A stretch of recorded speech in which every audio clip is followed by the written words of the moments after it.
আসসালামু আলাইকুম রহমতুল্লাহ।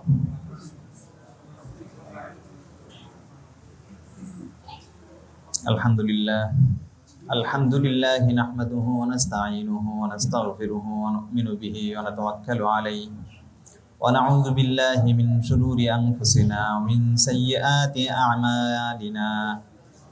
মান ইয়াহদিল্লাহু ফালা মুদিল্লা লাহু ওয়া মান ইউদ্লিল ফালা হাদিয়া লাহু ওয়া নাশহাদু আন লা ইলাহা ইল্লাল্লাহু ওয়াহদাহু লা শারীকা লাহু ওয়া নাশহাদু আন্না সাইয়্যিদানা ওয়া সানাদানা ওয়া হাবিবানা ওয়া তাবিবানা ওয়া মাওলানা মুহাম্মাদান আবদুহু ওয়া রাসূলুহু আরসালাহু বিল হাক্কি বাশীরান ওয়া নাযীরা ওয়া দা'iয়ান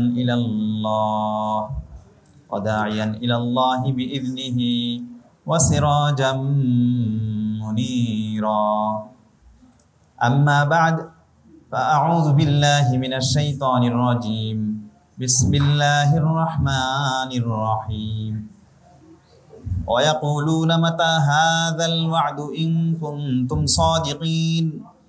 মা ইয়ানযুরুনা ইল্লা সাইহাতান ওয়াহিদাতান তা'খুযুহুম ওয়া হুম ইয়াখসিমুন ফালা ইয়াস্তাতি'উনা তাওসিয়াতান ওয়ালা ইলা আহলিহিম ইয়ারজি'ুন।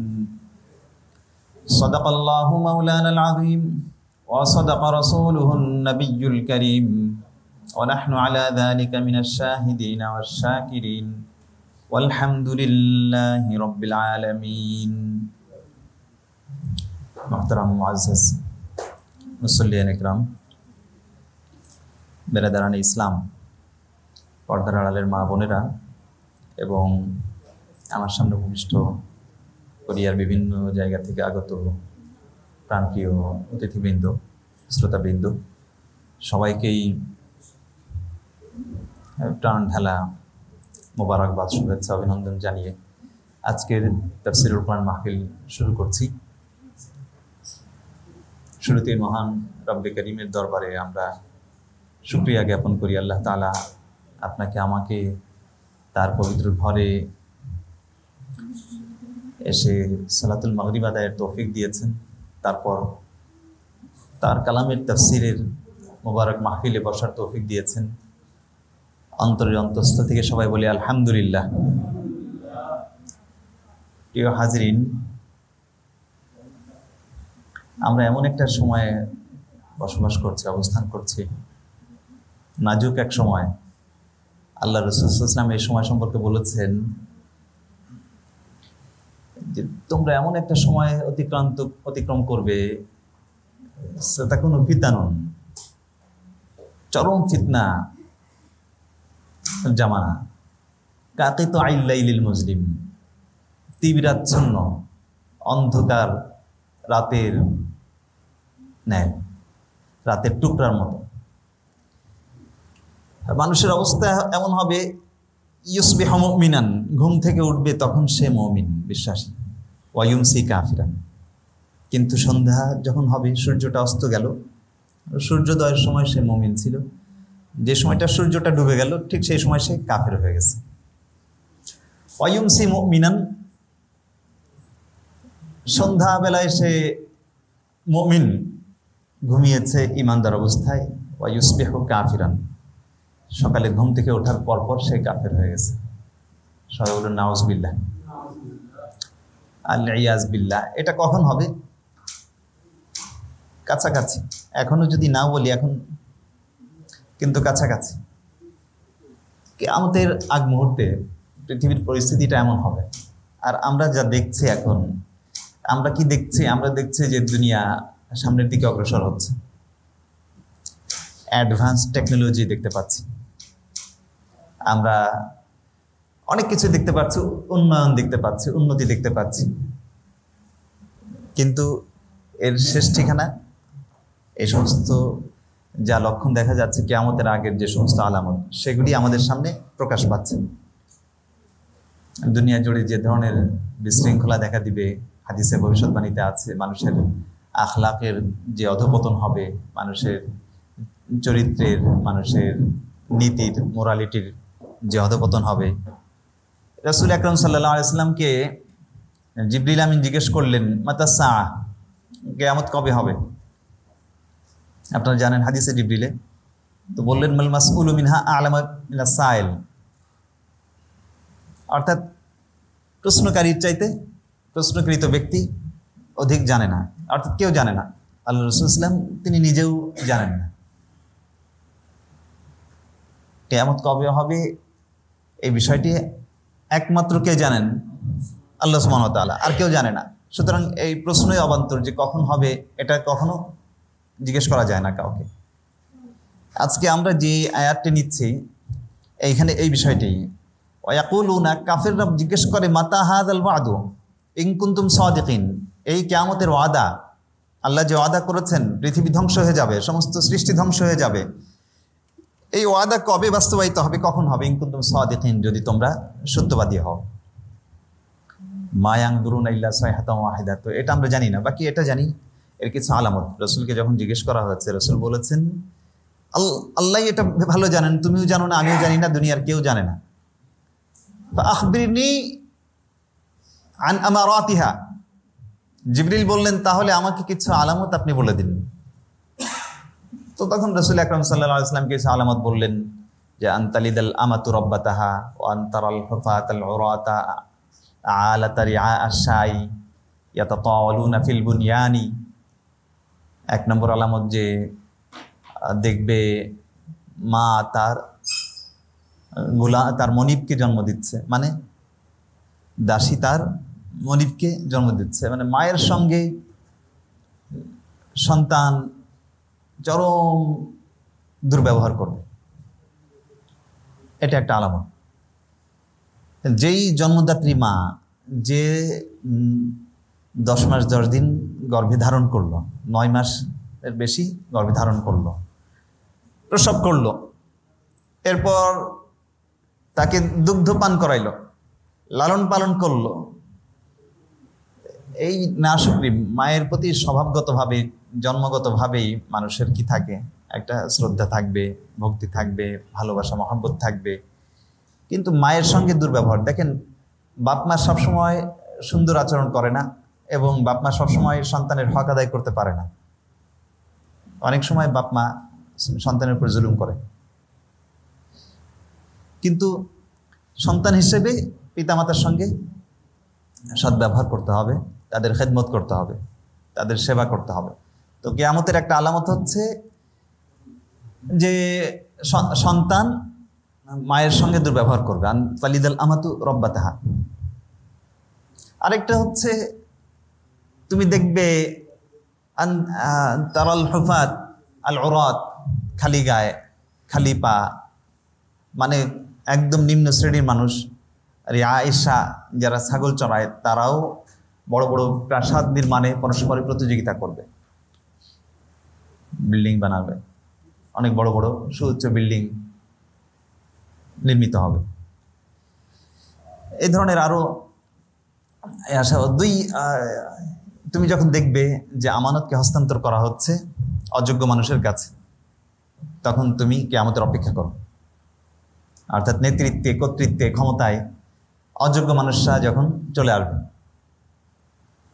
দুনিয়া জুড়েই দেখা যাচ্ছে যে সত্যিকারে যারা দুনিয়ার শাসন করার যোগ্য তাদের হাতে না, বরং যারা শোষণ করে, যারা জুলুম করে, জালিমদের হাতে দুনিয়ার কর্তৃত্ব এবং নেতৃত্ব। তো সবই কিয়ামতের আলামত। ইয়াকুলুনা মাতা হাযাল ওয়াদ, কিয়ামতের যে ওয়াদা এটা কবে?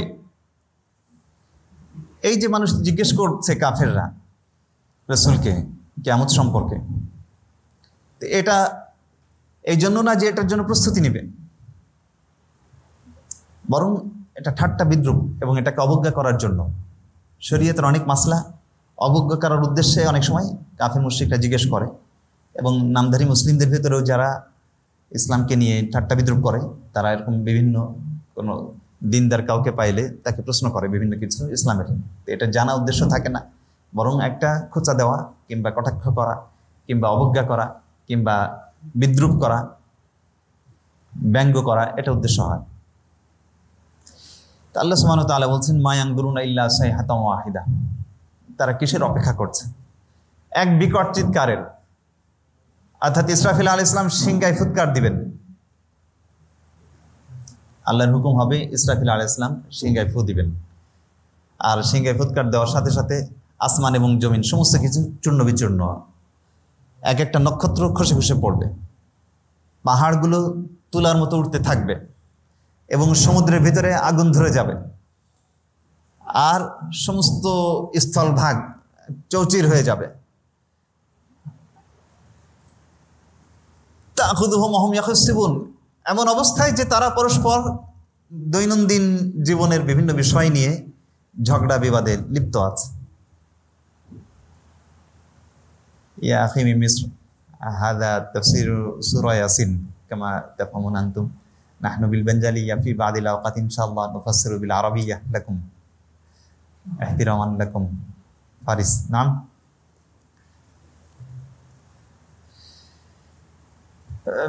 فيه يعني تصوير يوم القيامة في هذه الآيات حينما إسرافيل عليه السلام ينفخ في الصور فكل شيء يهلك। হাদিসে আসছে যে এক ব্যক্তি কাপড় কিনতে গেছে, কাপড় ধরে আছে, আর এই ব্যক্তি তার পশুটা নিয়ে গেছে, মানে এমন স্বাভাবিক অবস্থায় আটপৌরে জীবনের ভিতর থাকবে, এই অবস্থায় ইসরাফিল আলাইহিস সালাম সিংহে ফুৎকার দিবেন, আর সমস্ত মানুষ ছুটতে থাকবে দিক বিদিক, জ্ঞান শূন্য হয়। ক্ষীণ কণ্ঠে ক্ষীণ আওয়াজ আসবে, প্রথমে সিংহায় যে আওয়াজটা আসবে খুব ক্ষীণ, আস্তে আস্তে এটা বাড়তে বাড়তে এমন পর্যায়ে শব্দে সমস্ত কিছু ভেঙে চৌচির, আসমান এবং জমিন সবকিছু, যত গ্রহ নক্ষত্র যত দূর আমরা দেখি আর না দেখি সবকিছুই ধ্বংস হবে। ওয়ায়াবকা ওয়াজহু রাব্বিকা যুল জালাল ওয়াল ইকরাম, একমাত্র মহান আল্লাহর সত্তা থাকবে না, সমস্ত কিছুই ধ্বংস হয়ে যাবে। ফালা ইস্তাতিউনা তাওসিয়াতান, যখন এমন সিংহায় ফুৎকার দেওয়া হবে কেউ একজন আরেকজনের সঙ্গে কথা বলারও আর সুযোগ থাকবে না। মা তার সন্তানের দিকে তাকাবে না, ভাই তার বোনের দিকে তাকাবে না, স্বামী তার স্ত্রীর দিকে তাকাবে না, বন্ধু তার বন্ধুকে চিনতে পারবে না, ভুলে যাবে সবকিছু স্বাভাবিক। চরম মৃত্যুর মুহূর্ত, কিয়ামত দূরের কথা, চরম কষ্টের মুহূর্ত আসলেই তখন কেউ কাউকে চিনতে পারে না, ভুলে যায়। ওয়ালা ইলা আহলিহিম ইয়ারজিউন, যে যেখানে যেই কাজে বের হয়েছে ঠিক সেই সময় সেইখানেই সে তার পরিবারের কাছে ফিরে যাবে, সেই সুযোগটা তার থাকবে না। এটা প্রথমবার যখন সিংহায় ফুৎকার দেওয়া হবে। কিয়ামতের দৃশ্য বর্ণনা আমি আগে বলেছি যে সূরা ইয়াসিনের বৈশিষ্ট্য, সূরা ইয়াসিনকে কলবুল কোরআন বলা হয়, কোরআনের কলব হৃদয়। এর কারণে এইখানে মৌলিকভাবে পুরো ইসলামিক যে সমস্ত আকায়েদ আছে এর ভিতরে একজন মুমিনের বিশ্বাসের পথে চলার, ইসলামের পথে চলার জন্য সহায়ক এবং প্রভাবক যে বিশ্বাস এবং আকীদা, সেটা হচ্ছে আখিরাত। আখিরাতের চিন্তা যদি না থাকে তো মানুষ দুনিয়াতে সুস্থভাবে একজন বিশ্বাসী সুন্দরভাবে চলতে পারে না।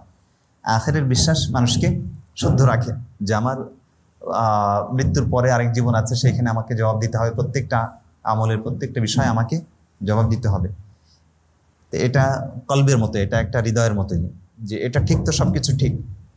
আখিরাত যদি মানুষের সামনে থাকে তাহলে সে কোনো গুনাহ করতে পারে না, কোনো আল্লাহর নাফরমানি তার দ্বারা সম্ভব হয় না। তো এইখানে দেখতে পাচ্ছি আমরা সেই আখিরাতের সূচনা হচ্ছে কিয়ামতের মাধ্যমে, মৃত্যুর পর কিয়ামতের মাধ্যমে। কিয়ামত এর দুইটা পার্ট, এক হচ্ছে প্রথমে ধ্বংস এবং দ্বিতীয়বার এটাকে আল্লাহ সুবহানাহু ওয়া তাআলা আবার সৃষ্টি করবেন, এবং মানুষও সমস্ত মানুষ যেমন মৃত্যুবরণ করবে, ধ্বংস হয়ে যাবে, শেষ হয়ে যাবে, কিন্তু তারপরে আবার নতুন করে জীবন লাভ করবে। তো প্রথমবার ইসরাফিল আলাইহিস সালামের সিংহায় ফুৎকার দেওয়ার মাধ্যমে সবকিছু ধ্বংস হয়ে গেল। এরপরে অনুফিখা ফিস সূর, আবার সিংহায় ফুৎকার দেওয়া হবে। ফাইযা হুম মিনাল আজদাথি ইলা রাব্বিহিম ইয়ানসিলুন, এই সময় কবর থেকে সবাই, কবর যে যেখানে মরে যে অবস্থায় থাকে এটাই তার কবর, কবর দেওয়া হোক না হোক, তো কবর থেকে ইলা রাব্বিহিম ইয়ানসিলুন, সকলেই বের হয়ে আসবে তাদের রবের কাছে,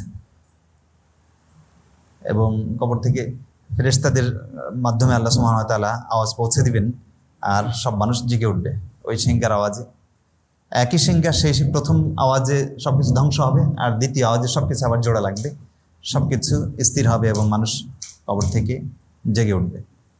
ক্বালু ইয়া ওয়াইলানা, তো কবর থেকে উঠেই কাফেরদের অবস্থা কি হবে সেটা, এবং এরপরে জান্নাতীদের অবস্থা বর্ণনা করা হবে। কবর থেকে ওঠার পরে এই চিত্রটা আমরা সবাই কল্পনা করি যে কবর থেকে কাফের মুশরিক উঠে গেছে, ওঠার পরেই বলছে ইয়া ওয়াইলানা, হায় আমাদের ধ্বংস, মান বাআসানা মিন মারকাদিনা, আমাদের শয্যা থেকে কে আমাদেরকে জাগাইলো, মান বাআসানা মিন মারকাদিনা। কবরে যে খুব ভালো ছিল তা না, কাফের মুশরিকদের কবরের ভেতরেও আযাব আছে, যদিও সেই আযাব এটা জাহান্নামের কিয়ামতের পরে যে আযাব সেই আযাবের মতো না। এই জন্যই যেহেতু কবরে যদিও আযাব ছিল, কিন্তু সেটা যেহেতু বরজখ ছিল, বরজখ হচ্ছে আখিরাত এবং দুনিয়া, দুনিয়ার জীবন এবং আখিরাতের জীবনের মাঝের যে জীবনটা, এটাকে বলা হয় বরজখ, অন্তর্বর্তীকালীন একটা অবস্থান।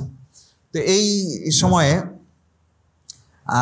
আযাবটা হালকা একটা টাচ, স্বপ্নের মতো। স্বপ্নের ভিতরেও যে আযাব হয় এটা কঠিন হয়। স্বপ্নে যদি আপনি দেখেন যে কোনো অ্যাক্সিডেন্ট হয়েছে, স্বপ্নে আপনি দেখছেন মৃত্যু হচ্ছে, স্বপ্নে আপনি দেখছেন কোথাও আছেন, তো এটার একটা চাপ, ওটা তো আর তখন জানা যায় না যে এটা স্বপ্ন, কিন্তু এটার একটা চাপ এবং কষ্ট অনুভব করা যায়। তো বরজখেরটা আপনি চিন্তা করতে পারেন যে বরজখের ওইটা অনেকটা ওই স্বপ্নের মতো, যদি আরেকটু কঠিন। স্বপ্নেরটা তো জীবন্ত স্বপ্ন আছে, তো তার চেয়ে আরেকটু বেশি জীবন্ত সেটা। এই জন্য সে বুঝবে যে জাগার পরপরে বুঝবে যে আমি এতদিন ঘুমিয়েছিলাম কিংবা বরজখে ছিলাম, দুনিয়া এবং আখিরাতের জীবনের মাঝের যে সময়টা, সেই সময় আমি ছিলাম, এখন তো সরাসরি জাহান্নামে যেতে হবে। তাই সে বলবে যে কে আমাকে আমাদের এই শয্যা থেকে আমাদেরকে জাগাইলো। তখন মুমিনটা বলবে হাদামা ওয়াদার রহমান, এটা তো রহমান যে ওয়াদা করেছিলেন যে মৃত্যুর পরে নিউ লাইফ, নিউ ওয়ার্ল্ড, একটা নতুন জীবন রয়েছে। আর ওয়াদার রহমান আন্না বাদাল মাউতি তুবআসুনা ওয়া ইয়াকুনা হুনাকা আলামুন আখার ইয়াকুনু ফিহি হায়া জাদীদা। নাম ওয়া সাদাকাল মুরসালুন, আর রাসূলরা যা বলেছিলেন সত্য বলেছেন। ইন কানাত, আল্লাহ বলছেন ইন কানাত ইল্লা সাইহাতুন ওয়াহিদা, এটা একটা মাত্র চিৎকার, একটা মাত্র শব্দ, ইসরাফিলের সিঙ্গার ফুৎকার। ফাইযা হুম জামিউল লাদাইনা মুহদারুন, ওই একটা আওয়াজেই যেমন ধ্বংস হয়েছিল, একটা আওয়াজেই সব মানুষ আমার কাছে জড়ো হয়ে যাবে, উপস্থিত হয়ে যাবে।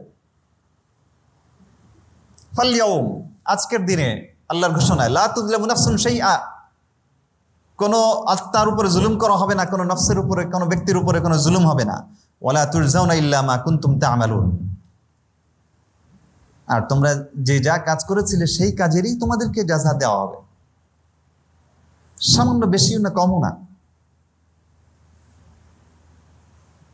আল্লাহ সুবহানাহু ওয়া তাআলা ওমা হুয়া বিযাল্লামিল লিল আবিদ ওমা আনা বিযাল্লামিল লিল আবিদ, সামান্য জুলুম আল্লাহ করবেন না। দুনিয়াতে আমরা যে সমস্ত বিচার কার্য করি, আমরা যার সঙ্গে মনের একটা টান থাকে তার যদি শাস্তিও দিই তাহলেও একটু কম দেওয়ার চিন্তা করি। আর কারোর সঙ্গে সম্পর্ক খারাপ, তার কোনো প্রাপ্য আছে, সেটা তাকে আমি দিতে গড়িমসি করি সাধারণভাবে। সত্যিকার ইমানদার যে তার ভিতর ইনসাফ সৃষ্টি হয়, কিন্তু এত সোজা না। দৈনন্দিন জীবনে যে সমস্ত লেনদেন আমরা মানুষের সাথে করি, সেখানে কম বেশ করার একটা স্বভাব মানুষের ভিতর রয়েছে। কারোর সাথে কারোর প্রতি মনের টান আছে, তো তার সঙ্গে এক ধরনের আচরণ, কারোর সঙ্গে বিরূপ ভাব, তার প্রতি আরেক আচরণ। দেখুন দুনিয়াতে এটা একটা বড় চ্যালেঞ্জের, একজন মুসলিম সে ভারসাম্যপূর্ণ, ব্যালেন্সড হয়, তার চিন্তা, তার কর্ম, তার লেনদেন, তার সব কিছু আচার আচরণের ভিতরে ব্যালেন্স তৈরি করতে হয়। তাখাল্লাকু বিআখলাকিল্লাহ, আল্লাহর আখলাক দ্বারা নিজেদেরকে সুসজ্জিত করো। আল্লাহ সুবহানাহু ওয়া তাআলার আদল, তিনি মহা ইনসাফকারী, তো ইনসাফের গুণ আমাদের জীবনে আনতে হবে। এটা যাই হোক, তো এইখানে আল্লাহ বলছেন আল-ইয়াওমা লা তুযলামু নাফসুন শাইআ, কোনো ব্যক্তির উপর সামান্যতম জুলুম আজকে করা হবে না। ওয়ালা তুরজাউনা ইল্লা মা কুনতুম তা'মালুন, তোমরা যে কাজ করেছিলে সেই কাজেরই প্রতিদান তোমাদেরকে দেওয়া হবে। ইন্না আসহাবাল জান্নাহ, জান্নাতীরা জান্নাতের কাজ করেছে, আজকে জান্নাতে তারা সমাসীন। আসহাবুল জান্নাহ, জান্নাতবাসী, তাদের কি হবে? ফি শুগুলিন ফাকিহুন, সেখানে তো কোনো আমল করতে হবে না, নামাজ করতে হবে না, রোজা করতে হবে না, দান সদকা করতে হবে না, হজ করতে হবে না, যাকাত দিতে হবে না, কিচ্ছুই করা লাগবে না। কিন্তু অনেক বেশি অবসর থাকলে মানুষের পৃথিবীতে কি আসে? সারাদিন শুধু আরাম করে, কিন্তু ডিপ্রেশনের শিকার হয়। অনেক বেশি আনন্দ করে। আমেরিকায় একটা ফ্যামিলি, সুন্দর সুন্দর ছেলে ছেলে মেয়ে, ইয়া আল্লাহ, খুব হাসি খুশি ফ্যামিলি। মানে তাদের ওই অঘটন একটা যেটা ঘটেছে, এরপরে ওই আশপাশে সবাই বলতেছে এত সুন্দর একটা ফ্যামিলি, এই ধরনের ঘটনা ঘটতে পারে এটা কল্পনাই করিনি। 20-22 বছরের দুইটা ভাই, এরা সিদ্ধান্ত নিয়েছে যে দুনিয়াতে থেকে আমাদের কোনো লাভ নাই, আমাদের মনে কোনো আনন্দ নাই, অথচ হাসি খুশি চলে সবসময়। তো এরা সিদ্ধান্ত নিয়েছে যে পুরো পরিবারকে নিজেরাও আত্মহত্যা করবে এবং গুলি করে পরিবারের সব সদস্যদেরকে হত্যা করবে। এবং মৃত্যুর আগে তারা ইনস্টাগ্রামে লিখে গেছে যে আমার আব্বা আম্মাকে আমরা খুন করলাম এই জন্য, যদি আমরা নিজেরা মরে যাইতাম, আব্বা আম্মা বেঁচে থাকতো, তাহলে সারা জীবন আমাদের জন্য কষ্ট পাইতো। তো ওই কষ্ট থেকে তাদেরকে পরিত্রাণ দিয়ে গেলাম।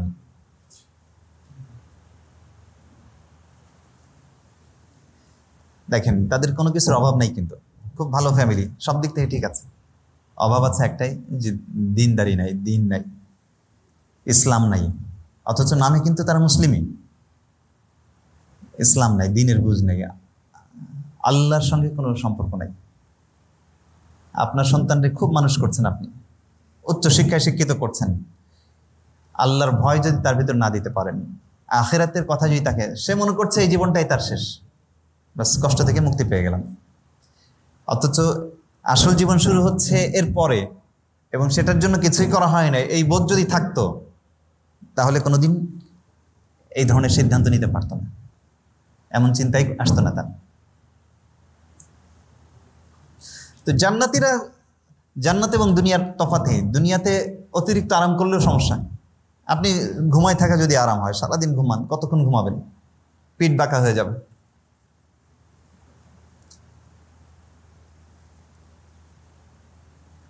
যে কোনো ধরনের সুখ সম্ভোগ আপনি দুনিয়াতে করেন, এটার একটা সীমা আছে, এরপর এটা আর ভালো লাগবে না। যতই মজার আনন্দ উপভোগ করেন, আনন্দ আর আনন্দ থাকবে না, নিরানন্দে পরিণত হয়ে যাবে। কিন্তু জান্নাতের, ইন্না আসহাবাল জান্নাতিল ইয়াওমা, আল্লাহ বলছেন জান্নাতে তারা ফি শুগলিন, মগ্ন, আনন্দে মগ্ন, ফাকিহুন, চির সুখের স্থান। হুম ওয়াজওয়াজুহুম, তারা এবং তাদের পরিবার, তাদের স্ত্রী, ফি যিলালিন, তার সঙ্গী, ফি যিলালিন আলাল আরাইক মুত্তাকিউন, ছায়া থাকবে। অর্থাৎ ওখানে তো সূর্য নাই, সেখানে আধো আলো, আধো ছায়া। আলাল আরাইকি, আসনে তারা সমাসীন থাকবে, মুত্তাকিউন, হেলান দিয়ে বসে থাকবে। লাহুম ফিহা ফাকিহাতুন, সেখানে তাদের জন্য রয়েছে ফলমূল। ওয়ালাহুম মা ইয়াদউন, এবং যা তারা চাইবে, যা চাইবে মুখে উচ্চারণ করবে, সাথে সাথে সেটা হাজির হয়ে যাবে। সালামুন কাওলান, আর এই সব কিছুর চাইতে ঊর্ধ্বে যে বিষয়টি থাকবে তাদের জন্য, এত ফলমূল, এত খাবার দাবার, আনন্দের উপকরণ, সবকিছু, কিন্তু সবকিছুর চাইতে উপরে যে বিষয়টি থাকবে সেটা সালামুন কাওলাম মির রব্বির রহিম। রব্বির রহিম, দয়াময় আল্লাহ, দয়াময় আল্লাহর পক্ষ থেকে সালাম। সুবহানাল্লাহ, আল্লাহ সালাম দিবেন জান্নাতীদেরকে, শান্তির বাণী শোনাবেন। সুবহানাল্লাহ, সেটাই মানে মহাশান্তির বিষয়, যে সৃষ্টিকর্তা, খালিক এবং মালিক, জগৎসমূহের পালনকর্তা রব্বুল আলামিন আপনার সঙ্গে কথা বলবেন। সুবহানাল্লাহ। কিয়ামতের দৃশ্যে আবার আল্লাহ ফিরে এসেছেন। কবর থেকে ওঠার পরে হাশরের ময়দানে সারা পৃথিবী সমতল হয়ে যাবে। হাশরের ময়দানে সমস্ত মানুষ জমায়েত হবে আর মিলেমিশে থাকবে, মুমিন কাফের। দুনিয়াতে যেমন এখন মিলেমিশে থাকে, বিভিন্ন জায়গায় কাফেরও আছে, মুমিনও আছে, মুশরিকও আছে, মুত্তাকি পরহেজগারও আছে, নেককারও আছে, বদকারও আছে, ইহুদিও আছে, খ্রিস্টান আছে, হিন্দু আছে, বৌদ্ধও আছে, পারসিক এবং অগ্নিপূজারীও আছে, এবং জরথ্রুস্ত এবং কনফুসিয়াস, এই নানান ধর্ম বর্ণ মতের মানুষ একসঙ্গে। আল্লাহর ঘোষণা তখন এসে যাবে, ওয়ামতাজুল ইয়াউম আইয়ুহাল মুজরিমুন, হে অপরাধীরা তোমরা আজকে পৃথক হয়ে যাও। সেই দিন কল্পনা করেন যে আজকে সব একসঙ্গেই আছি আমরা, কে নেককার বদকার চূড়ান্ত খবর তো আল্লাহর কাছেই। মনের অবস্থা, কে মুত্তাকি কে পরহেজগার, কে ভালো কাজ করেছে কে মন্দ কাজ করেছে এ তো আমরা জানি না, আল্লাহ সব গোপন করে রেখেছেন। আমি যা ভালো করেছি যা মন্দ করেছি, আমার জীবনের ভালো মন্দ কোনটার পাল্লা ভারী এটা তো আপনি জানেন না, আপনারটা আমি জানি না, এইভাবে আল্লাহ গোপন করে রেখেছেন। তো অপরাধীকে আর ভালো লোককে এই সব বিষয়ে আল্লাহর ঘোষণা এসে যাবে, আমতাজুল ইয়াউমা আইয়ুহাল মুজরিমুন। নেককার তাদের আমলনামা ডান হাতে চলে আসবে, বদকার যারা তাদের আমলনামা হাতের পেছন দিক থেকে, পিঠে পেছন দিক থেকে হাতের বাম হাতে চলে আসবে। আর এদিকে দাড়ি পাল্লায় মাপা হবে, কারো নেক আমল ভারী হবে, কারো বদ আমল ভারী হবে। এই সব আল্লাহ বলবেন যাও আজকে সব আলাদা হয়ে যাও, দুই শ্রেণীতে ভাগ হয়ে যাও। আল্লাহ এরপর তাদেরকে বলবেন আলামা আহাদিলাইকুম ইয়া বানি আদম, হে বানি আদম তোমাদেরকে কি আমি বলি নাই আল্লাহ তা'বুদুশ শাইতান, শয়তানের ইবাদত করো না, তোমরা শয়তানের ইতাআত করো না, শয়তানের আনুগত্য করো না। ইন্নাহু লাকুম আদুউম মুবিন, শয়তান তোমাদের প্রকাশ্য শত্রু। ওয়া আনি'বুদুনি, আমার ইবাদত করো, আমার আনুগত্য করো, আমার উপাসনা করো। হাযা সিরাতুম মুস্তাকিম, এটাই সরল পথ। আল্লাহর ইবাদত, আল্লাহর বন্দেগী, আল্লাহর হুকুম মানা, আল্লাহর ইতাআত, আল্লাহর আনুগত্য, আল্লাহর পথ, এটাই হচ্ছে সরল পথ। অনেক সময় শয়তানের পথকে অনেক চাকচিক্যপূর্ণ মনে হয়, জাকজমকপূর্ণ মনে হয়, চাকচিক্যময় মনে হয়। দাজ্জাল আসবে, দাজ্জাল আসার সমস্ত লক্ষণ এখন ফুটে উঠছে। এই যে এআই এর যুগে প্রবেশ করেছি আমরা, আর্টিফিশিয়াল ইন্টেলিজেন্স, তো এটা হচ্ছে দাজ্জাল আসার মানে এটা প্রাথমিক অবস্থা। যেটা দাজ্জাল একটাকে জান্নাত আর একটাকে জাহান্নাম, তো তার জান্নাতে যে যাবে সে জাহান্নামে দাখিল হবে, আর তার জাহান্নাম যেটা এটাই জান্নাত। তো অনেক সময় এটাই হয় যে সিরাতে মুস্তাকিম যেটা সরল পথ, এটাকে নিরানন্দ মনে হয়, এটাকে জৌলুসহীন মনে হয়, এটাকে অনাড়ম্বর মনে হয়। আর ওই জাহান্নামের পথ, শয়তানের পথটাকে অনেক জৌলুসপূর্ণ, খুব আড়ম্বরপূর্ণ, মানুষ ধোঁকা খেয়ে যায়।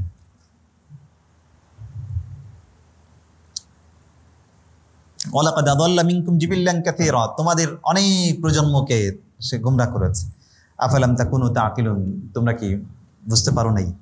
ঠিক আছে, হাদিহি জাহান্নাম, এই সেই জাহান্নাম, আল্লাতী কুনতুম তুআদুন, যে জাহান্নামের ওয়াদা তোমাদেরকে করা হয়েছে। ইসলাউহাল ইয়াউম, আজকে দাখিল হও। বিমা কুনতুম তাকফুরুন, তোমরা যে কুফরি করতে, অস্বীকার করতে। সঙ্গে সঙ্গে তারা আল্লাহি রাব্বিনা মা কুন্না মুশরিকিন, হে আল্লাহ তোমার কসম খেয়ে বলছি, তোমার জাতের কসম, সমস্ত মুশরিক বলবে খোদার কসম দুনিয়াতে আমরা শিরক করি নাই, আমরা তোমার সঙ্গে কাউকে শরীক করি নাই, তোমাকেই এক খোদা বলে মানতাম, তোমারই ইতাআত করতাম। মিথ্যা কথা। আল্লাহ বলবেন তোমাদের জবানের কথা আজকে গ্রহণ করা হবে না, এই যে জিভটা দিয়ে কথা বলছে জিভকে বন্ধ করে দিব। আল-ইয়াওমা নাখতিমু আলা আফওয়াহিহিম, তোমাদের মুখকে আমি কি করব, লাগাম টেনে ধরব, তালা মেরে দেব মুখে। আল-ইয়াওমা নাখতিমু আলা আফওয়াহিহিম, মুখে কি করব, তালা মেরে দিব। ওয়া তুকাল্লিমুনা আইদিহিম, মানুষের হাত এবং পা কথা বলবে। হাত, সে অবাক হয়ে তাকিয়ে দেখবে যে তার হাত কথা বলছে, বলবে যে অমুক দিন আমি এই কাজ করেছিলাম, আমাকে দিয়ে এই কাজ করিয়েছিল আমাকে। তার পা কথা বলবে যে আমাকে দিয়ে সে অমুক জায়গায় গেছিল, গুনাহের জায়গায়। হে আল্লাহ,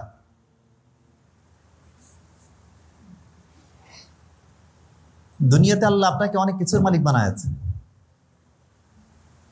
টাকা পয়সার মালিক বানায়ছে, গাড়ি বাড়ির মালিক বানায়ছে, স্থাবর অস্থাবর নানান সম্পত্তি। কিন্তু এই আপনার হাত পা, আপনার অঙ্গ প্রত্যঙ্গ, এগুলি কি আপনি মালিক? হ্যাঁ, এখানে গুরুত্বপূর্ণ একটা মাসলা বলি।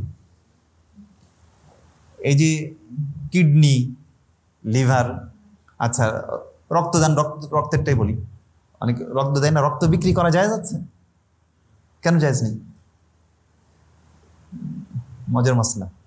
রক্ত বিক্রি করা জায়েজ নাই, রক্ত দান করা জায়েজ আছে নাই? এই মাসলা আপনারা জানেন না? না, রক্তদান, এই দান এটা ওই সদকার অর্থে না, এই দান হচ্ছে দেওয়া। বাংলায় প্রদান মানে দেওয়া না, ওই দেওয়া। দেখেন, আপনি দান করতে পারেন, ওই জিনিস সদকা করতে পারেন যেটার আপনি মালিক। যেই জিনিসের আপনি মালিক না, সেই জিনিস আপনি বিক্রি করতে পারেন না, যেমন সদকা করারও আপনার এখতিয়ার নাই। সুতরাং এই হাত আপনি যদি বলেন আমার হাত আমি কেটে আমি দিয়ে দিব কাউকে, এই এখতিয়ার আপনার নাই। শরীয়তে ইসলামে আপনি আপনার কোনো অঙ্গ, আপনার কিডনি, এটা আপনি সদকা করতে পারেন না, যেমন আপনি বিক্রি করতে পারেন না। রক্ত আপনার শরীরে আছে, কিন্তু এটা আপনার না, মানে আপনার মালিকানা না, আল্লাহ আপনাকে দিয়েছে, আপনার কাছে আমানত রাখা হয়েছে। এই চোখ, আপনি চোখ যদি মনে করেন একটা চোখ বিক্রি করে দিব, বলে না রক্ত বেচ্চা হলেও আমি তোমার শোধ করবো, এটা কেমন কথা? ঋণ শোধ করবো। রক্ত বেচ্চা কিভাবে আপনি ঋণ শোধ করবেন? রক্ত বেচ্চা তো জায়েজ নেই। আচ্ছা, অনেকে রক্ত বিক্রি করে, কিডনি বিক্রি করে অভাবে পড়ে, অথচ এটা জায়েজ নেই। এটা তো একান্ত তোমার জন্য আল্লাহ তোমাকে দিয়েছেন। আপনার শরীরে যে অঙ্গ প্রত্যঙ্গ আছে, এটা তো আল্লাহ আপনার জন্য, আপনাকে উপভোগ করার জন্য। উপভোগ বলতে এটাকে ব্যবহার করে আপনি আল্লাহর ইবাদত করবেন, আল্লাহর দুনিয়ায় চলবেন যতদিন আল্লাহ হায়াতে রাখেন। আপনি এটা কিভাবে আপনি এটা বিক্রি করবেন? বিক্রি করতে পারবেন না, সদকাও করতে পারবেন না। হ্যাঁ, কারো প্রয়োজন হয়েছে, আপনার ক্ষতি হবে না, তাহলে আপনি রক্ত দিতে পারেন। হ্যাঁ, কিডনিও মনে করেন যে আপনার আপনার দ্বারা, তো এটা দেওয়া, স্থানান্তর করা শুধুমাত্র। এই দেওয়ার অর্থে, এই রক্তদানের অর্থ সদকা না। এর দ্বারা আপনি সওয়াব পাচ্ছেন, ঠিক আছে, কিন্তু সদকা কিংবা দানের অর্থে দেওয়া, দানের নিয়তে দেওয়া জায়েজ নেই।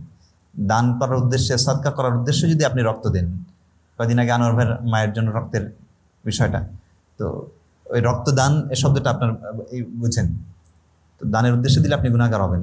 এর অর্থ হচ্ছে আপনি দাবি করছেন এটার মালিক আপনি, অথচ আল্লাহ আপনাকে মালিকানা বানান নাই, মালিকানা দেন নাই। আপনার কাছে যে চোখ রাখা হয়েছে, আপনার যে কান, নাক, আপনার অঙ্গ প্রত্যঙ্গ, আপনার দাঁত, হ্যাঁ, এবং সমস্ত কিছু, আপনার রক্ত, আপনার কিডনি, এই সব কিছু আল্লাহ আপনার কাছে আমানত রেখেছেন, ভালো করে বুঝছেন। এবং প্রপার্টি, এটার মালিক আপনাকে বানাইছেন, এক সামনে আর, কিন্তু আপনার ভেতরের এই বিষয়গুলি আল্লাহ আপনাকে মালিক বানান নাই। এটার উপর আপনার হচ্ছে আমানত আছে, এটাকে সঠিক উপায়ে ব্যবহার করতে হবে আপনাকে। আল্লাহ সুবহানাহু ওয়া তাআলা আমাদের এই অঙ্গ প্রত্যঙ্গকে সঠিকভাবে ব্যবহার করার তৌফিক দান করেন। এখন আপনি চিন্তা করেন, শুধু এতটুকু যদি ভাবেন, এই অঙ্গ প্রত্যঙ্গ আল্লাহর নাফরমানিতে লাগানো, হ্যাঁ, ব্যয় করা, এটা সম্ভব হয়?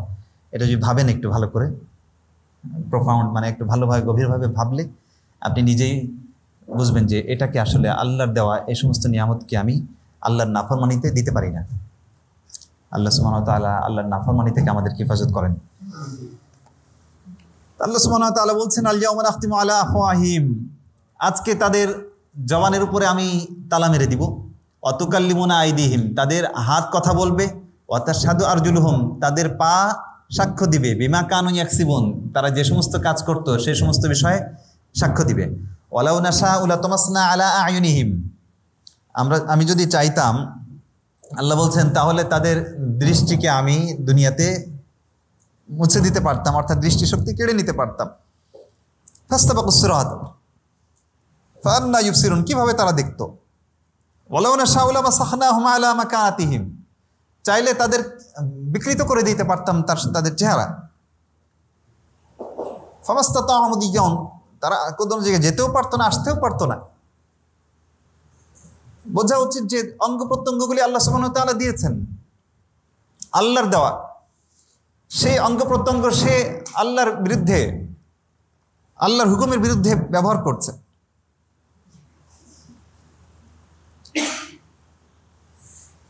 ওমান নুআম্মিরহু, যার একটু বয়স দিই আমি, আল্লাহ বলছেন, যাকে আমি বয়স দিই, দীর্ঘ বয়স দিই, নাকিসু ফিল খালক, অর্থাৎ বার্ধক্যে উপনীত হয়, তো তাকে উল্টা দিকে আমি ফিরিয়ে দিই, অর্থাৎ একদম শিশুর মতো করে দিই।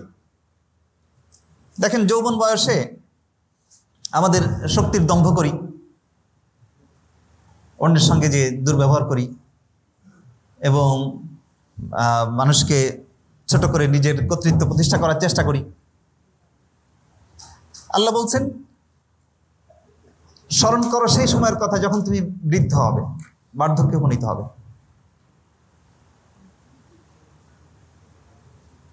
নুনাক্কিসু ফিল খালক, তার সৃষ্টির গঠনে আমি ওলটফের করে দিই, অর্থাৎ একদম শৈশবের দিকে ফিরে যায়। লম্বা মানুষ নুয়ে পড়ে, মাথাটা নিচের দিকে নুয়ে আসে, কুজ্জো হয়ে যায়। কুজ্জো হয়ে যায় কেন? ওই মাটির দিকে যেন তাকায়, সবসময় তো মানুষ আকাশে তাকায়। বয়স হয় যে মাটির দিকে তাকায়, কবরের কথা যেন স্মরণ করে যে তোমার কবরে যাওয়ার সময় হয়ে গেছে। আফালা ইয়াকিলুন, এবং শক্তিও শুনতেও পায় না, দেখতেও পায় না, দৃষ্টিশক্তি নষ্ট হয়ে যায়, শ্রবণ শক্তি নষ্ট হয়ে যায়, ঘ্রাণ শক্তি নষ্ট হয়ে যায়, রুচি খারাপ হয়ে যায়। আফালা ইয়াকিলুন, তারা কি এটা বোঝে না? ওমা আল্লামনাহু শি'রা ওয়া মা ইয়ানবাগি লাহু। এরপরে আল্লাহ বলছেন যে আমি মুহাম্মদ সাল্লাল্লাহু আলাইহি ওয়াসাল্লামকে কাব্য শিক্ষা দিই নাই, ওয়া মা ইয়ানবাগি লাহু। এবার কোরআন সম্পর্কে আলোচনা, যে এটা তার জন্য উচিত নয়। রাসূল আকরাম সাল্লাল্লাহু আলাইহি ওয়াসাল্লাম কবিতা পছন্দ করতেন, ভালোবাসতেন, কবিদের কবিতা শুনতেন, কিন্তু কোরআন এটা কোনো কবিতা নয় এবং রাসূল কোনো কবি নন। রাসূল কবিতা শুনতেন কিন্তু কবিতা বলতেন না। একটা লাইন রাসূল সাল্লাল্লাহু আলাইহি ওয়াসাল্লাম বলেছেন, আম্মা জান আয়েশাকে জিজ্ঞেস করা হয়েছে যে রাসূল আকরাম সাল্লাল্লাহু আলাইহি ওয়াসাল্লাম কি কবিতা আবৃত্তি করতেন? বলতেন যে একটা লাইন বলতেন, তুরাফার একটা কবিতা বা লাবিদের কবিতা, ওয়া ইয়াতিকা বিল আখবারি মান লাম তুযাওবিদি সাতুবদি লাকাল আইয়ামু মা কুনতা জাহিলান। অর্থাৎ ভবিষ্যৎ তোমাকে এমন কিছু প্রকাশ করবে তোমার কাছে যেটা তুমি জানতে না, সময়ের অতিক্রমণে তুমি অনেক কিছু জানতে পারবে। ওয়ায়াতিকা বিল আখবারি মান লাম তুযাওবিদি, এবং তোমার কাছে সংবাদ নিয়ে আসবে এমন লোক যাকে তুমি কোনো পাথেয় দাও নাই। এটা একটা কবিতা, এটা বলতেন, কিন্তু কবিতাটা একটু উল্টে বলতেন, ওয়ায়াতিকা বিল আখবার ওয়ায়াতিকা মান লাম তুযাওবিদ বিল আখবার। কানা রাসূলুল্লাহ সাল্লাল্লাহু আলাইহি ওয়াসাল্লাম আহইয়ানান ইয়াকুলু হাযা আশ-শি'r, ইউনশিদু হাযা আশ-শি'r, ওয়ালাকিন কানা লা ইউনশিদু কামা আনশাদা আশ-শা'ir বাল বাদদালা কদ্দামা ওয়া আখারা।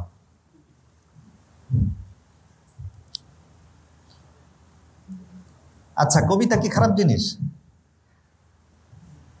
কাব্যের ভিতর ভালো আছে, মন্দ আছে। রাসূল আকরাম সাল্লাল্লাহু আলাইহি ওয়াসাল্লাম নিজেই বলেছেন, ইন্না মিনাল বায়ানি লা সিহরান ওয়া ইন্না মিনাশ শি'রি লা হিকমাতান, যে কিছু কিছু বক্তব্য, কিছু কিছু বয়ান জাদুময়, আবার কিছু কিছু কাব্য হিকমতে পূর্ণ, প্রজ্ঞায় ভরা। তাহলে আল্লাহ রাসূলের উপযোগী না? এখানে শব্দটা উপযোগী, ইয়ামবাগি, এই সূরায় 2 বার ব্যবহার হয়েছে। এর আগে লাশ-শামসু ইয়ামবাগি লাহু আন তুদরিকাল লাশ-শামসু ইয়ামবাগি লাহা আন তুদরিকাল কমার, সূর্যের জন্য সমীচীন নয়, উচিত নয়, কিংবা উপযোগী নয় যে চাঁদকে স্পর্শ করবে। এটা বোঝার চেষ্টা করেন। চাঁদ তো খারাপ কিছু না, চাঁদের জ্যোতি, চাঁদের দীপ্তি, চাঁদের আলো, এর আলোকময়তা, পূর্ণিমার রাতের আপনি দেখেছেন যে চাঁদটা যখন পূর্ণ হয়ে যায় তখন কেমন মোলায়েম মধুর একটা আলো। কিন্তু সূর্য এবং চাঁদ, সূর্য কত ঊর্ধ্বে, সূর্য চাঁদকে ধরবে না, স্পর্শ করবে না। তো একইভাবে রাসূল আকরাম সাল্লাল্লাহু আলাইহি ওয়াসাল্লাম হচ্ছেন সূর্য, সিরাজা মুনিরা। তিনি ওয়াহির ধারক, সরাসরি আল্লাহর ওয়াহি আসছে তার কাছে। কাব্য এটা মানুষের সাধারণ জীবনের অভিব্যক্তি, নিজের মনের কল্পনা, এটার বহির্প্রকাশ। আল্লাহ রাসূল সাল্লাল্লাহু আলাইহি ওয়াসাল্লামের স্তর তার চেয়ে বহু ঊর্ধ্বের, যে তিনি সরাসরি মহাসত্যকে ধারণ করেন, এই জন্য তার জন্য উপযোগী নয়। কাব্যের কোনো খারাপই উদ্দেশ্য না। অনেকে কবিতার বিরুদ্ধে এই আয়াতকে ব্যবহার করে, অথচ বিষয়টা তা না। এটা এখানে এই আয়াতে কাব্য সম্পর্কে খারাপ কিছু বলা হয়নি। এই জন্য ভালো যে কবিতা আছে, বরং রাসূলের সমস্ত সাহাবীদের ভিতরে উল্লেখযোগ্য সাহাবী, বড় বড় সাহাবী যারা, তাদের কবিতা ছিল, তারা কাব্য চর্চা করতেন। হযরত ওমর একজন বড় কাব্যের বোদ্ধা ছিলেন। আবু বকর সিদ্দিক রাদিয়াল্লাহু আনহু তিনিও, তার কবিতা আছে, কুল্লু মরিইন মুসাব্বাহান ফি আহলি ওয়াল মাউতু আকরাবু মিন শিরাকি নালি। এটা আবু বকর সিদ্দিক রাদিয়াল্লাহু আনহুর কবিতা হিসেবে বর্ণনা করা হয়। রাসূল আকরাম সাল্লাল্লাহু আলাইহি ওয়াসাল্লাম নিজেও কবিতা পছন্দ করতেন। সফরে যাচ্ছেন, সঙ্গে আমর ইবনে শুরাইদ একজন কাফেরের কবিতা শোনাচ্ছে, আর রাসূল আকরাম সাল্লাল্লাহু আলাইহি ওয়াসাল্লাম এটা শুনছেন না, আর যে আরো বেশি শোনাও আমাকে।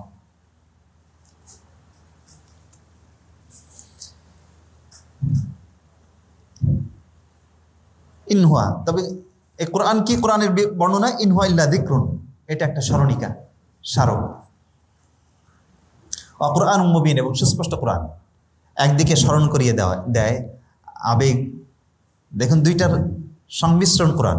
আগে আমরা বলেছি আল বালাগ আল মুবিন, একদিকে এটা হৃদয়গ্রাহী, অন্তরকে দোলা দেয়, আলোড়িত করে, আন্দোলিত করে, হৃদয়ের ভিতরে ঝড় জাগানো। আরেকদিকে এটা মুবিন, সুস্পষ্ট। দুইটা দিক। আমি বলেছি যে ওই সমস্ত বক্তব্য আজকাল পলিটিশিয়ানরা কিংবা আগেও যখন বক্তব্য দেয়, সেই বয়ানের দ্বারা মানুষ জেগে ওঠে, মানুষের আবেগকে আন্দোলিত করে। ওইখানে সত্য থাকা জরুরি না, অনেক মিথ্যা এবং বিভিন্নভাবে মানুষকে ধোঁকা প্রতারণা দিয়েও মানুষকে উদ্বেলিত করে, উজ্জীবিত করে। কিন্তু কোরআন একদিকে আবেগকে, হৃদয়কে ছুঁয়ে যাবে, যেমন আবেগ রয়েছে, এবং সাথে সাথে এটা মুবিন। সূরা ইয়াসিনের 7টা মুবিন আছে, জানেন আপনারা। তো কোরআন মুবিন, এটা সাথে সাথে সুস্পষ্ট, যুক্তি সমৃদ্ধ কোরআন। লিউনদির মান কানা হাইয়ান, যেন যাদের হৃদয় জেগে আছে, জীবন্ত আছে, তাদেরকে কোরআন সতর্ক করে। ওয়ায়াহিক্কাল কাউল আলাল কাফিরিন, আর কাফিরদের উপর আযাবের বাণী অবধারিত। আওয়ালাম ইয়ারাউ, তারা কি দেখে না, আন্না খালাকনা লাহুম মিম্মা আমিলাত আইদিনা আনআমান ফাহুম লাহা মালিকুন, তারা কি দেখে না যে তাদের জন্য আমি সৃষ্টি করেছি, আমার সৃষ্টি করা চতুষ্পদ জন্তু, আমার বানানো। কার বানানো? আল্লাহ তাআলার বানানো চতুষ্পদ জন্তু। আল্লাহ এই গরু, ছাগল বলেন, উট বলেন, এই সমস্ত প্রাণীকে আল্লাহ সৃষ্টি করেছেন মানুষের জন্য। ফাহুম লাহা মালিকুন, এবং তারা এই সমস্ত চতুষ্পদ জন্তুর মালিক। আল্লাহ তাআলা এখানে স্পষ্ট আমাদের মালিকানা ঘোষণা করছেন যে আমরা হচ্ছে, মানে মানুষকে আল্লাহ তাআলা এটার মালিক বানিয়েছেন। মালিকানার ভিত্তি কি? মানে আল্লাহ তাআলা মালিক বানাইছেন, তাই মালিক। এটা নিয়ে আধুনিক অর্থনীতিতে একটা আছে যে পুঁজিবাদী ব্যবস্থায় পুঁজির মালিক, পুঁজির দ্বারাই মালিকানা সৃষ্টি হয়, আর সোশ্যালিজমে আপনার শ্রম দ্বারা, শ্রম হচ্ছে মালিকানার ভিত্তি। আর আল্লাহ বলছেন যে না, আল্লাহর সৃষ্টি, আল্লাহ মালিক বানানো, আল্লাহর তামলিক, এর দ্বারা মালিকানার সৃষ্টি। ওয়াযাল্লালনাহা লাহুম, এবং এই সমস্ত চতুষ্পদ জন্তুকে আমি তাদের অনুগত করেছি, মানুষের অনুগত করেছি। এটা আসলে যে একটা গরু, একটা ষাঁড় কিংবা বড় বড় প্রাণী, এগুলি শক্তি মানুষের চাইতে অনেক বেশি। একটা গরু এমন কাজ করতে পারে যা আপনি পারেন না। 10টা মানুষ মিলে যেই কাজ পারবে না, একটা গরু সেই কাজ করতে পারে। একটা উট সেই কাজ করতে পারে, একটা হাতি সেই কাজ করতে পারে। কিন্তু মানে আল্লাহ তাআলা এত শক্তিশালী প্রাণীগুলিকে আল্লাহ তাআলা মানুষের অনুগত করেছেন। আলাহুম ফামিনহা রাকুবুহুম, তাতে তারা আরোহণ করে। ছোট্ট একটা বাচ্চাও একটা ঘোড়ার পিঠে সওয়ার হয়ে লাগাম ধরে চলে যেতে পারে, একটা উটের পিঠে সওয়ার হয়ে চলে যেতে পারে। কত ভদ্র, কত মানে অনুগত একটা উট। একটা মরুভূমির জাহাজ বলা হয়, মরুভূমির ভেতর দিয়ে পাড়ি দিয়ে চলে যায় দুর্বল একটা মনিবকে নিয়ে। ওয়াত্তাখাযু মিন দুনিল্লাহি আলিহা, তারা আল্লাহকে বাদ দিয়ে মাবুদ গ্রহণ করে। লাআল্লাহুম ইউনসারুন, যে তাদের সাহায্য করা হবে। লা ইস্তাতিউনা নাসরাহুম, আল্লাহ ছাড়া আর কেউ তাদের সাহায্য করতে পারবে না। আহুম লাহুম জুনদুম মুহতারুন, যাদেরকে তারা মাবুদ মনে করে, আল্লাহ ছাড়া যাদেরকে উপাস্য মনে করে, তারা কিয়ামতে উপস্থাপিত হবে। ফালা ইয়াহজুনকা কাউলুহুম, তাদের কথা যেন আপনাকে দুঃখিত না করে। ইন্না না'লামু মা ইয়াসিররুনা ওয়া মা ইউলিনুন, তারা যা গোপন করে যা প্রকাশ্যে করে সবকিছু আমরা জানি। আওয়ালাম ইয়ারাল ইনসান, মানুষ কি এটা দেখে না? আন্না খালাকনাহু মিন নুতফাতিন, যে আমি তাকে সৃষ্টি করেছি বীর্যকণা থেকে। ফাইদা হুয়া খাসীমুম মুবিন, এখন বড় হয়ে এখন সে ঝগড়া করে। অদরাবা লানা মাসালান, সে দৃষ্টান্ত দেয়। নাসিয়া খালকা, নিজের সৃষ্টিকে ভুলে যায়। সে বলে মাইয়ুহিল ইযাম ওয়া হিয়া রামীম, এই হাড্ডিগুলি চূর্ণ বিচূর্ণ হয়ে যাওয়ার পরে কে এটাকে আবার সৃষ্টি করবে? আল্লাহ বলেন কুল ইউহয়িহাল্লাযী আনশাআহা আউয়ালা মাররা, সৃষ্টি করবেন সেই আল্লাহ যিনি প্রথমবার এটাকে সৃষ্টি করেছেন। ওয়া বিকুল্লি খালকিন আলিম, তিনি সমস্ত সৃষ্টি সম্পর্কেই তিনি জানেন। আল্লাযী জাআলা লাকুম মিনাশ শাজারিল আখদারি নারা, যিনি সবুজ বৃক্ষ থেকে আগুন সৃষ্টি করেছেন। সবুজ বৃক্ষকে মানে জ্বালিয়ে আগুন বানানো হয়। ফাইদা আনতুম মিনহু তুকিদুন, তোমরা আগুন প্রজ্বলন করো। সবুজ লাকড়ি দিয়ে আগুন জ্বালায়। আর মরুভূমিতে কিছু গাছ ছিল যেটার একটা ডালের সঙ্গে আর একটা ডালে ঘষা দিয়ে তারা আগুন জ্বালাইতো। আওয়ালাইসাল্লাযী খালাকাস সামাওয়াতি ওয়াল আরদ, বলো যিনি আসমান এবং জমিন, নবমণ্ডল ভূমণ্ডল সৃষ্টি করেছেন, তিনি কি এই সকল মানুষের মতো ক্ষুদ্র প্রাণী এটাকে দ্বিতীয়বার আর সৃষ্টি করতে পারবেন না? আপনার উত্তর দেওয়ার দরকার নেই, আল্লাহ নিজে উত্তর দিচ্ছেন। বালা, নিঃসন্দেহে তিনি পারবেন। আহুয়াল খাল্লাক, তিনি তো মহান স্রষ্টা। আল আলিম, তিনি সর্বজ্ঞ, সমস্ত বিষয়ে তার জ্ঞান রয়েছে। আর আল্লাহর সৃষ্টি করতে কোনো কষ্টও নাই। ইন্নামা আমরুহু ইযা আরাদা শাইআন, কোনো কিছু সৃষ্টি করতে চাইলে তিনি কি বলেন? আই ইয়াকুলা লাহু কুন ফায়াকুন,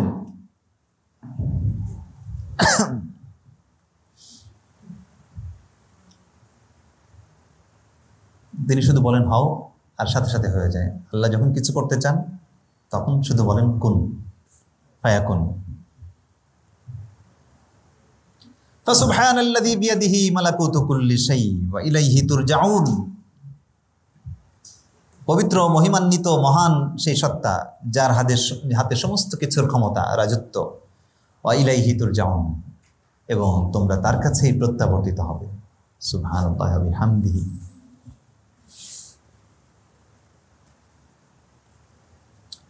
কুন ফায়াকুনকে ইন্ডিয়ান একজন মুসলিম বড় কবি আছে ইরশাদ কামিল নাকি, এটার গান বানাইছে। শিরকিয়া নানা কথাটা তা আছে। কুন ফায়াকুন।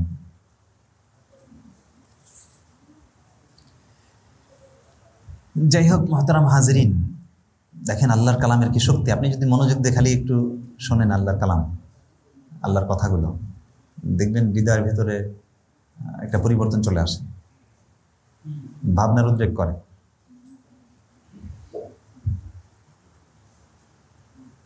আল্লাহর কালাম পুরোটাই আমাদের হৃদয়ঙ্গম করা উচিত, শুরু থেকে শেষ, সূরা ফাতিহা থেকে সূরা নাস পুরোটাই। মুসলিম উম্মার এটা একটা বড় সংকট দিন দিন আরো ঘনীভূত হচ্ছে। কোরআন থেকে, আল্লাহর কালাম থেকে দূরে সরছে। আনসার মসজিদে এটা আমাদের জন্য একটা সৌভাগ্য যে আমরা এখানে একটা কোরআনের দর্স আমরা নিয়মিত করতে পারছি। আলহামদুলিল্লাহ, এখানের মুসল্লি যারা আছেন তাদের আগ্রহী, এটা ধারাবাহিকভাবে অগ্রসর করুন আপনারা, নিয়মিত ইনশাল্লাহ শরীক হন ইনশাল্লাহ। এবং বন্ধুবান্ধব সবার কাছে দাওয়াত পৌঁছে দিন যেন আমরা এখানে প্রত্যেক শনিবারে চলে আসি ইনশাল্লাহ।